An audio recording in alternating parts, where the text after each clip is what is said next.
Tout ce que j'ai fait ici comme rituel, comme culture, je suis venu de ça, du Korogo. Moi, j'ai trouvé ça avec le grand-père que j'ai trouvé. Les femmes, elles avaient un symbole pour savoir si tu es vierge. Une fois que tu es vierge, là, on te dit que tu es vierge. Maintenant, on avait un truc, c'est ce qu'on prenait pour mettre au rein. Il y avait un problème de couteau. Donc, c'est l'âge qui était là. Et quand le temps de l'incision arrivait, c'est ça, on prenait l'âge maintenant. Et si c'est sur ça, on faisait les sacrifices. Il y avait du matériel qu'on utilisait pour l'excision. Et quand nous avons cherché à savoir quels sont les matériels, c'était des couteaux à l'époque, puisqu'il n'existait pas les lames, rasoirs et autres, que les gens à un moment donné utilisaient. Aujourd'hui, avec la jeunesse, on trouve que avec l'école, en tout cas avec l'État, ce qu'ils sont venus nous expliquer ici, on a trouvé bon d'arrêter. Avant, pour faire rapport, sans rien, maintenant ils ont arrêté. En tout cas, ça me plaît. Je suis enjaillée de ça.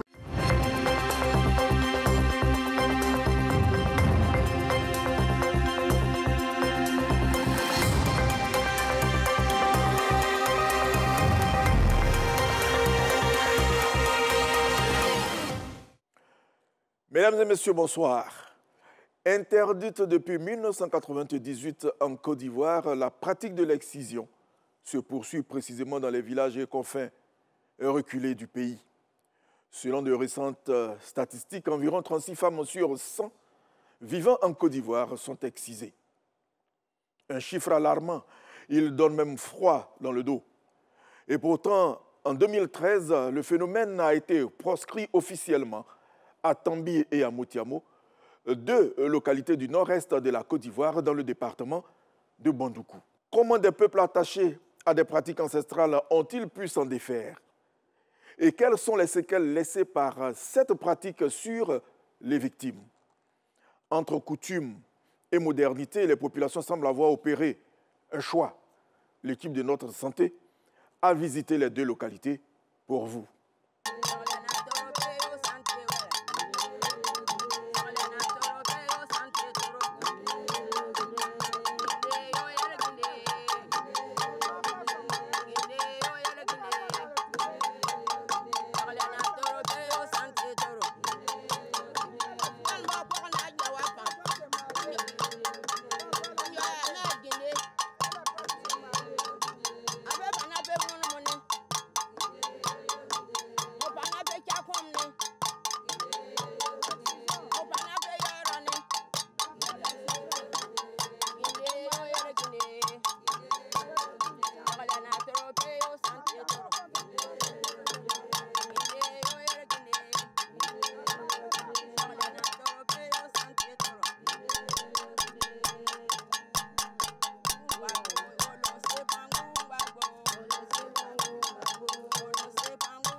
Tambi est un village situé à 70 km de Bandoukou, à l'est de la Côte d'Ivoire.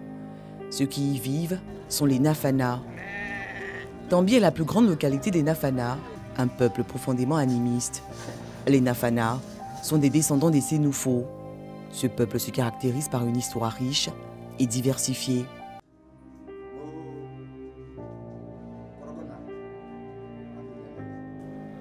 Nos grands-parents sont venus de la région de Korogo. Le grand-père qui est venu ici, il a eu conflit avec sa propre famille. Ce n'est pas la guerre qui nous a déplacés et nous sommes arrivés ici. Et voilà comment nous nous sommes retrouvés à Tambi.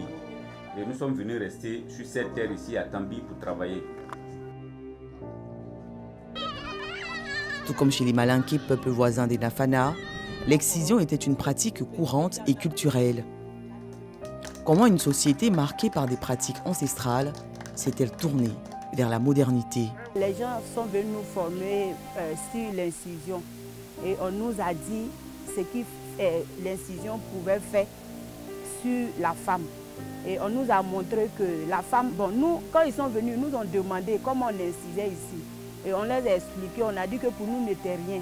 Mais avec eux, ils nous ont fait comprendre que nous, notre manière d'inciser, ça fait que les femmes, après 30 ans ou bien 25 ans comme ça, les menstrues s'arrêtent. Donc cela pouvait créer problème aux femmes. Bon, nous expliquer encore qu'au moment de l'enfantement, il pouvait avoir problème au niveau de notre incision. Et c'est dans ça qu'on nous a pris, on a sensibilisé les gens. Nous, notre rôle ici, c'était de... Parce que, comme on a trouvé que chez nous, ici, les petites filles, au niveau de l'école, ont commencé à faire des enfants à l'âge de 13 ans, 14 ans. Donc, on nous a pris pour sensibiliser les enfants à l'école, pour ne pas avoir des rapports sexuels avant l'âge. Donc, c'était notre rôle ici. Une lutte remplie de déboires pour réaliser la prise de conscience. Quelles sont ces personnes qui l'ont menée et quelles difficultés ont-elles rencontrées? L'excision se pratiquait dans le mois de décembre. Une pratique dont les conséquences sont néfastes pour la femme. Atteinte à sa dignité, maladie, traumatisme. L'excision, qui se poursuit ailleurs en Côte d'Ivoire, a pris fin ici à Tombi dans les années 2012-2013. Ni conditions, ni compensation. C'est à partir de décembre qu'on fait l'incision. Et c'est les filles qui ont l'âge de se marier qu'on prenait à l'âge de 18 ans. Donc quand vous venez comme ça, il y a un lieu public où on envoie les filles. Et ce sont les vieilles femmes qui accompagnent ces filles-là. Et c'était pour savoir aussi la virginité de la femme.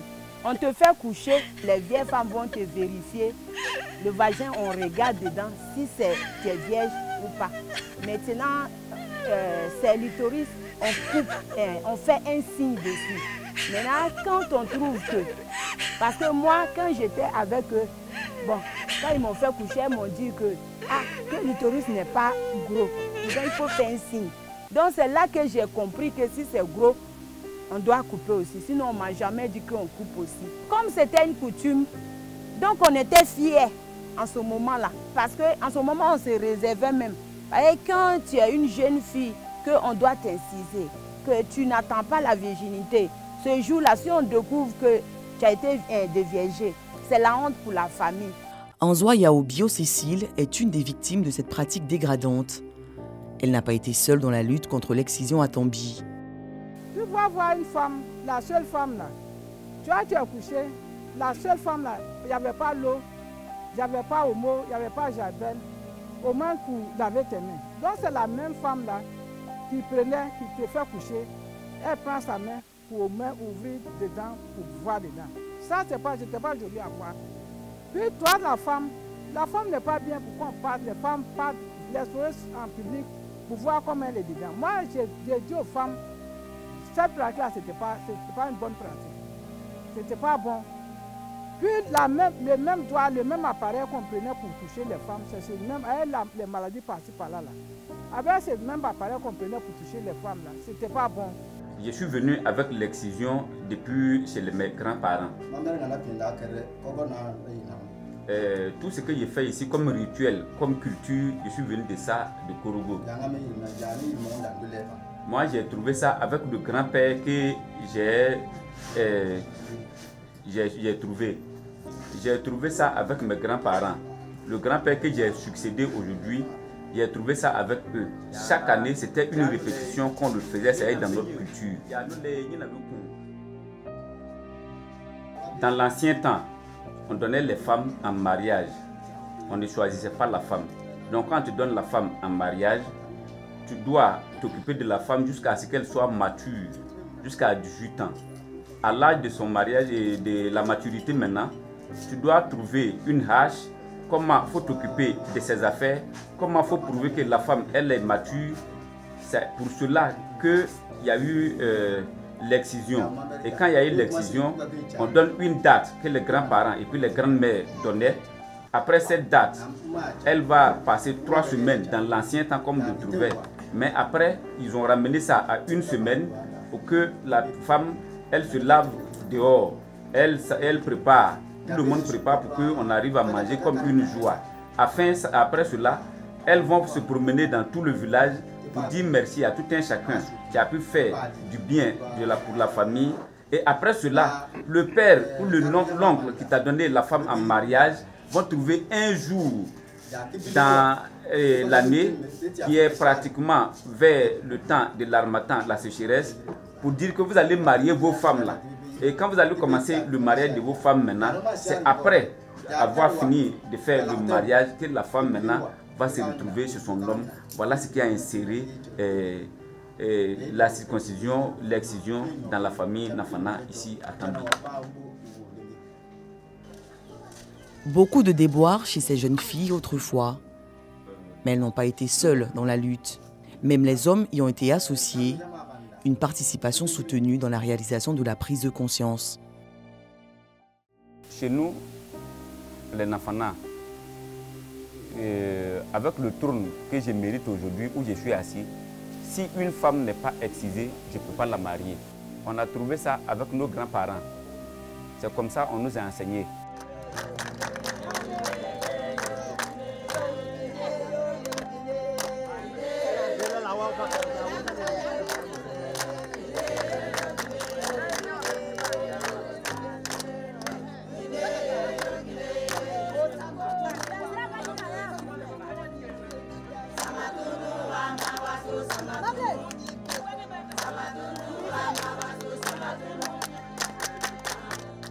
Avec nous, il n'y avait pas grand-chose au niveau de la femme, mais c'était un petit signe qu'on faisait sur la femme.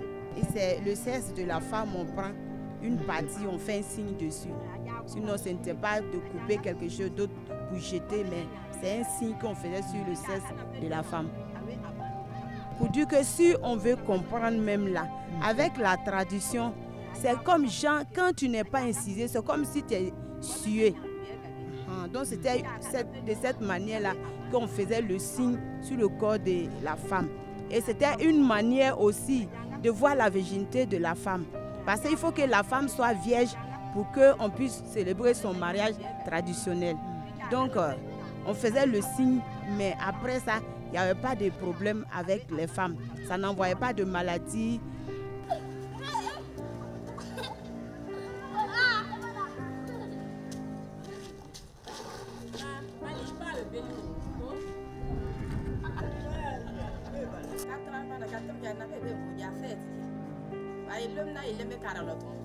J'ai pratiqué mon excision à l'âge de 18 ans.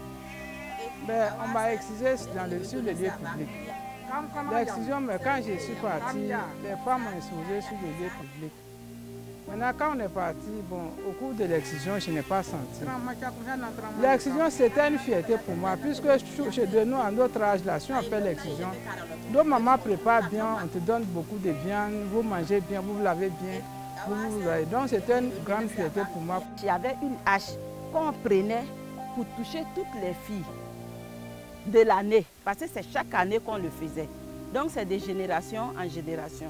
Donc ces jeunes filles-là, qu'est-ce qu'on faisait? Si c'est votre tour cette année, on vous rassemble, on sait telle fille sera dans le groupe. Et puis bon, on essaie d'organiser ça ensemble avec les villageois. Et les vieilles femmes donnaient un jour pour dire, bon voilà tel jour où on va envoyer les filles pour aller les exciser. Donc on les envoyait sur la place. Et il y a une femme qui le faisait. Cette femme, elle ne lave pas la main. Elle va m'exciser. Elle va exciser l'autre. Elle va prendre l'autre. Et c'est la même hache qu'on prenait pour le faire. Il y a des filles qui étaient vierges.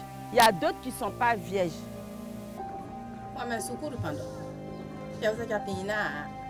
Sinon aujourd'hui l'excision, ce n'est pas une bonne chose de nos temps. Mais actuellement, les enfants vont à l'école, on ne peut pas aller prendre l'enfant à l'école pour venir faire son excision. Et l'excision déjà, il faut qu'après ton excision, il faut que tu partes te marier. Mais une fille qui va à l'école, on ne peut pas aller la soulever dans la cour de l'école pour venir faire son excision, aller l'envoyer dans un foyer. Donc on trouve que l'excision, ce n'est pas une bonne chose pour les femmes de maintenant, les filles d'aujourd'hui. Prise de conscience, soutien moral, mais les souvenirs demeurent. Tandis que certains se félicitent, d'autres regrettent l'abandon de l'excision. Pourquoi certains restent encore attachés à cette pratique? On a vu des mamans, peut-être que dans la cachette, elles ne peuvent pas nous dire ce qu'elles ont. Elles ne peuvent pas nous dire, voilà tel problème on a. Mais avec la sensibilisation que l'État a apportée, ça nous a beaucoup aidé. Mais je préfère, aujourd'hui où je suis arrêté en tant que président des jeunes de Tambi, que nous puissions au moins sensibiliser encore les parents, d'arrêter et puis en plus savoir quel est l'impact que ça a apporté sur le village, quel impact positif encore que les mamans elles ont eu. Et que sur ce côté-là, moi par exemple je suis un homme. Donc sur le côté d'homme, je crois que l'excision, ça n'a pas d'influence sur ma vie. Mais les femmes, elles en ont plus. Qu'elles viennent au secours de nos mamans. C'est avec l'aide de l'État qu'elles vont continuer toujours à faire les sensibilisations pour pouvoir bannir ça totalement. Mais je crois que chez nous à Tambi, ça n'existe plus. Rapport sexuel précoce après l'arrêt de la pratique parce que l'on ne vérifie plus la virginité des filles appelées à se marier. Anzoya Obio Cécile, présidente locale ONG Soleil Levant, rôle des ONG. Il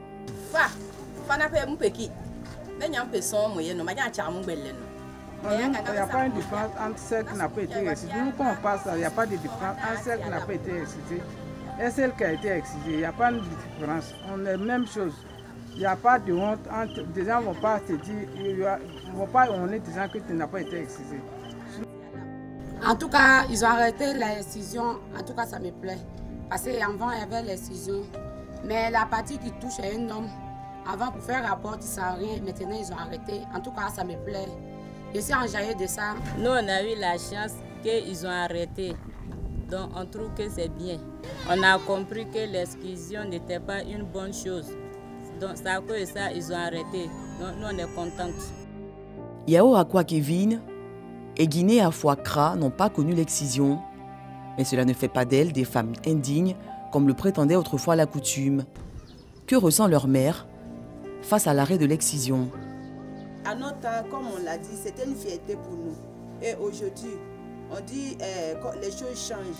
Donc on a trouvé qu'actuellement où nous sommes, avec l'explication, c'est que l'État est venu nous expliquer. On a trouvé qu'on était en erreur. Parce que nous, on se disait qu'on faisait bien d'inciser la femme.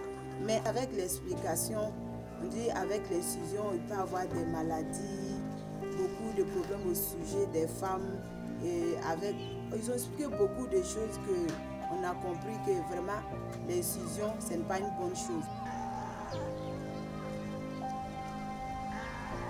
Motiamo, village situé à 20 km de Bondoukou. L'on trouve dans cette localité les dégâts, une famille qui est arrivée avec sa science. J'ai discuté énormément avec les vieux qui étaient là en son temps, qui pensaient qu'il fallait respecter, il fallait garder, n'est-ce pas, les rapports avec les ancêtres qui avaient leur temps pratiqué cela. J'ai dû amener à faire comprendre aux femmes, aux hommes et à la population pour dire qu'en fait nous ne dirons rien. Et surtout que lorsque j'ai reçu le témoignage des exciseuses qui disent elles-mêmes ne pas savoir l'origine et comment c'est venu la pratique de l'excision. J'ai œuvré énormément et j'ai sensibilisé le village, surtout la communauté féminine, les femmes. Aujourd'hui, les ignorantes, elles sont, donc aucune personne ne s'engage, n'est-ce pas, à vouloir pratiquer cette excision. Ici à Motiamo, l'excision a été abandonnée avant Tombi. Nous sommes en 1998. Les ONG arrivent pour la sensibilisation à l'abandon de l'excision. Les choses ne seront pas faciles. Ça n'a pas été facile pour nous quand on nous a annoncé la nouvelle. En tout cas, il fallait passer par la jeunesse d'abord. Donc, on a été informés et nous nous sommes approchés des parents, des sages. En tout cas, ça n'a pas été facile pour nous. Au début même, ils nous ont refoulés avec la sensibilisation, de porte en porte. Tous les jours, après, ils ont compris. En tout cas, on a arrêté depuis 1998, je crois, si j'ai la bonne mémoire. Et jusqu'à aujourd'hui, on a arrêté ça. Une seule famille pratiquait l'excision sur les autres sans motif. Aucune raison valable nous a été donnée. Dès lors, le chef a décidé de s'inscrire dans le cadre, n'est-ce pas, de l'interdiction de ce fléau. De nombreuses femmes avaient donné des témoignages, ils avaient porté des témoignages édifiants, et nous avons constaté qu'aucun avantage ne sortait de l'excision. Les conséquences sont énormes, les troubles sexuels notamment. Quelqu'un même qui fait comme cela ne doit même pas te voir mater. Quand la personne te voit, c'est comme son agent va se gâter. Donc c'était obligatoire pour nous. Quand une fille à l'âge de 13 ans déjà, moi c'était à l'âge de 14 ans. Je ne sais pas pourquoi on faisait ça. En tout cas, moi on m'a fait ça à l'âge de 14 ans. En tout cas, c'était pas facile, je n'étais pas contente. Il y avait d'autres filles même là. Quand ils apprenaient qu'on devait faire ça, d'autres filles même. Mais après, ils vont aller me chercher pour venir. Donc moi, j'ai fait ça, ils sont allés me chercher pour venir. Ils devaient aller à Abidjan. Ils ont dit si on ne fait pas ça, qu'ils arrivent à Abidjan, peut-être en Mauritanie, je vais prendre. Là, comme ils ne pouvaient même plus rentrer dans la famille. Ou soit dans la famille, même ils fait comme si je n'étais pas de la famille aussi. Donc comme ils m'ont fait ça, après, les gens sont venus dire qu'on n'a qu'à interdire ça, que c'est pas bon. D'autres ne voulaient pas, mais moi, en tout cas, j'étais contente parce que quand moi, on m'a fait ça, ça ne m'a pas plu. Arrivé à Abidjan, là-bas, il y a des amis, quand on causait, puis il a dit qu'on m'a fait ça, là, dit à Abidjan, non, on ne fait pas ça. Il y a les filles même qui racontent que quand on te fait ça, après, il y a des conséquences derrière, mais il dit, mais déjà, on m'a fait ça. Donc, quand je suis venue, on n'a qu'à arrêter, j'étais contente. Mais moi, j'ai décidé de ne plus faire ça à mes enfants. Comment l'abandon total de l'excision, une chose à féliciter, a engendré des bouleversements socio-économiques. Sans compensation, l'engagement pour l'abandon de l'excision vis-à-vis des ONG et de l'administration fut total. Et pourtant... Il y a eu plus de presque 20 ans, il y a une ONG qui est venue nous réunir ici pour qu'on arrête l'excision. Mais quand ils sont venus, ils sont allés vers maman parce que c'est dans notre famille on fait l'excision. Donc ils ont demandé à maman pourquoi on fait l'excision ici à Moutiamo. Donc maman aussi a eu l'explication pour dire, moi aussi, depuis ma naissance, j'ai trouvé que ma grand-mère est dans le village et c'est elle qui excise les femmes de Moutiamo. Et depuis ce temps, la vieille qui était là, qui faisait l'excision, quand on est venu nous informer, elle a arrêté plus de 5 à 10 ans avant de mourir. Et depuis sa mort jusqu'à aujourd'hui, personne n'a fait l'excision. Donc nous-mêmes, on a oublié qu'il y a l'excision dans le monde encore, puisque nous, on a arrêté dans notre village. L'interdiction a néanmoins fait place au regret.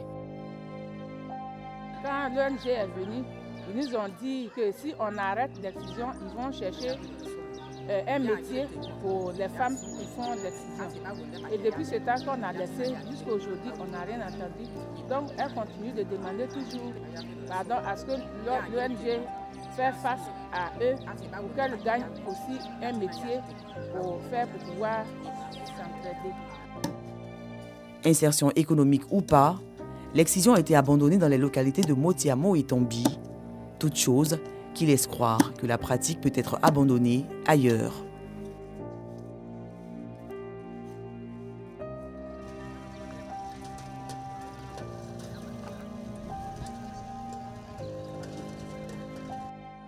Pratique apparue avant le christianisme et l'islam, les mutilations sexuelles féminines, quel qu'en soit le type, sont internationalement reconnues comme une pratique néfaste et une triple violation des droits humains. Plusieurs femmes en Afrique en ont été victimes. La Côte d'Ivoire apparaît comme un modèle dans la lutte contre ce phénomène parce que le taux d'excisés est en baisse grâce à des actions de sensibilisation et de réprimande menées par l'État. Rendez-vous dans 15 jours pour un autre numéro de Notre Santé. Bonne suite de programme sur RTI 1. Bonsoir.